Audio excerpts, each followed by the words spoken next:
প্রতিদিন খবর খুললেই আমরা দেখি আরেকটি লজ্জাজনক ঘটনা। শুধু আমাদের দেশে নয়, সারা বিশ্বজুড়ে নারীদের বিরুদ্ধে এক অমানবিক পাশবিক অত্যাচার।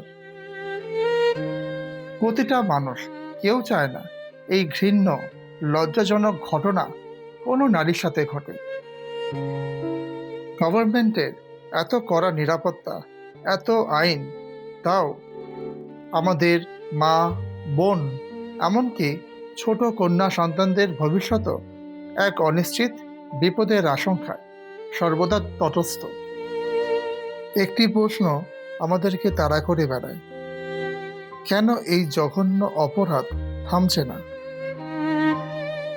এটা কি সমাজের কোনো সমস্যা, নাকি এর পেছনে অন্য কোনো গভীর কারণ আছে? ভিডিওটি দেখুন শেষ অবধি, আপনারা নিজেই যাচাই করতে পারবেন।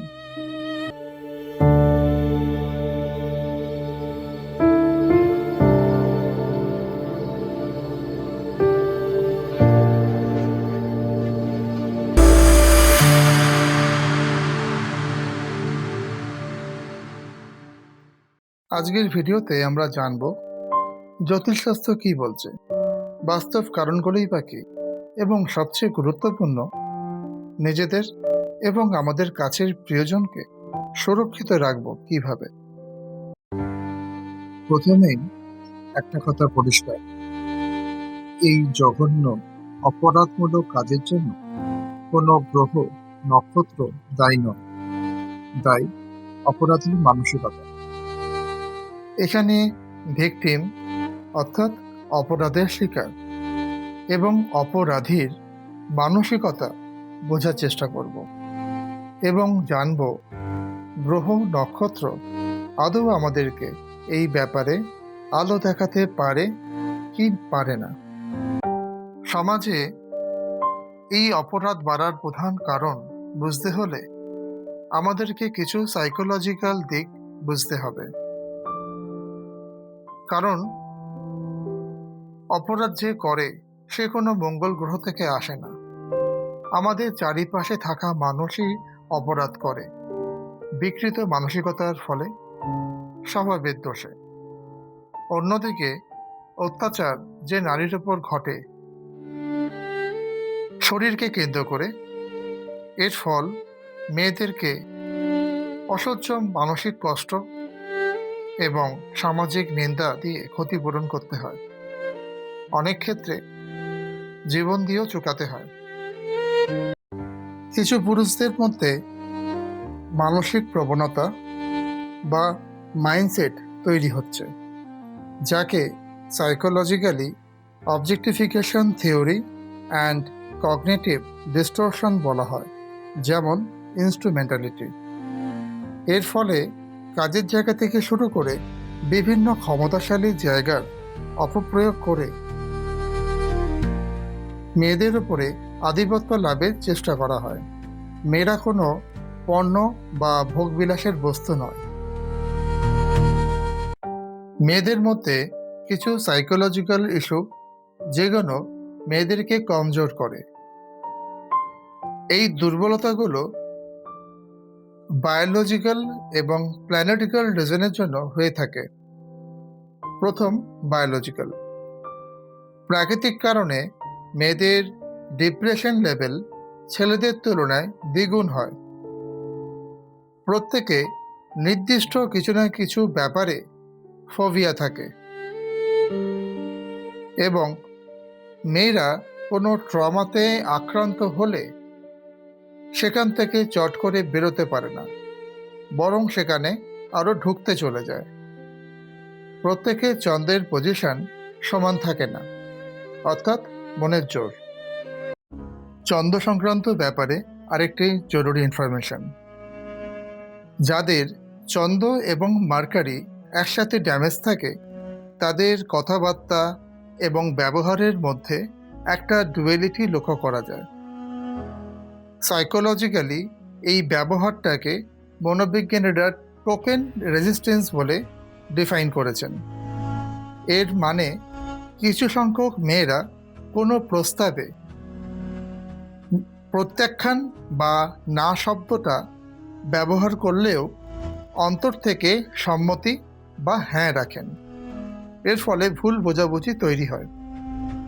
মনোবিজ্ঞানীরা সতর্ক করে যে না শব্দটাকে কঠোরভাবে ব্যবহার করতে, যাতে পুরুষ জাতিরা ভবিষ্যৎকালে এই না শব্দটাকে একটা কঠিন প্রত্যাখ্যান হিসেবেই বিবেচনা করে। প্ল্যানেটিক্যাল রুট লেভেল অ্যানালিসিস করলে 4, 7, 8 হাউসগুলো মেয়েদের জন্য খুবই গুরুত্বপূর্ণ।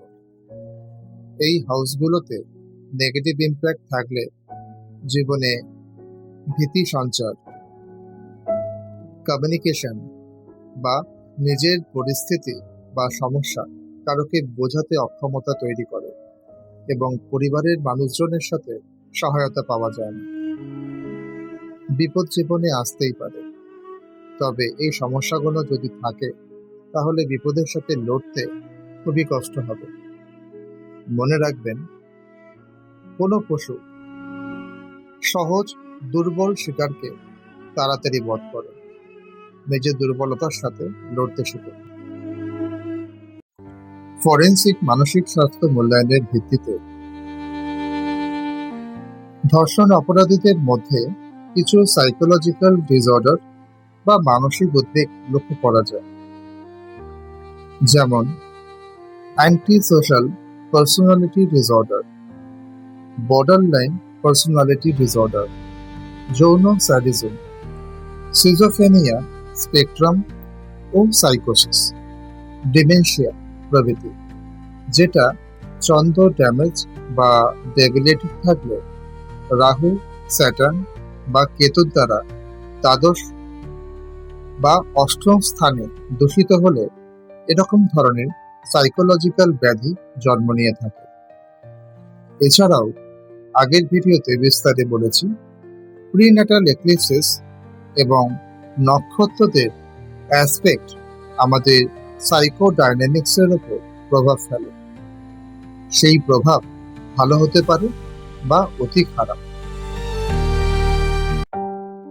তাহলে এখন প্রশ্ন, এরকম ধরনের মানসিক ব্যাধিগ্রস্ত ব্যক্তিত্ব যাদের নারীর প্রতি সম্মান নেই, অশিক্ষা বা বিকৃত মানসিকতায় পরিপূর্ণ, বা নেশা বা অপরাধ প্রবণতায় ফুলে ফেঁপে উঠেছে, তাদের থেকে নিজেদের বা প্রিয়জনকে বাঁচাবো কেমন করে?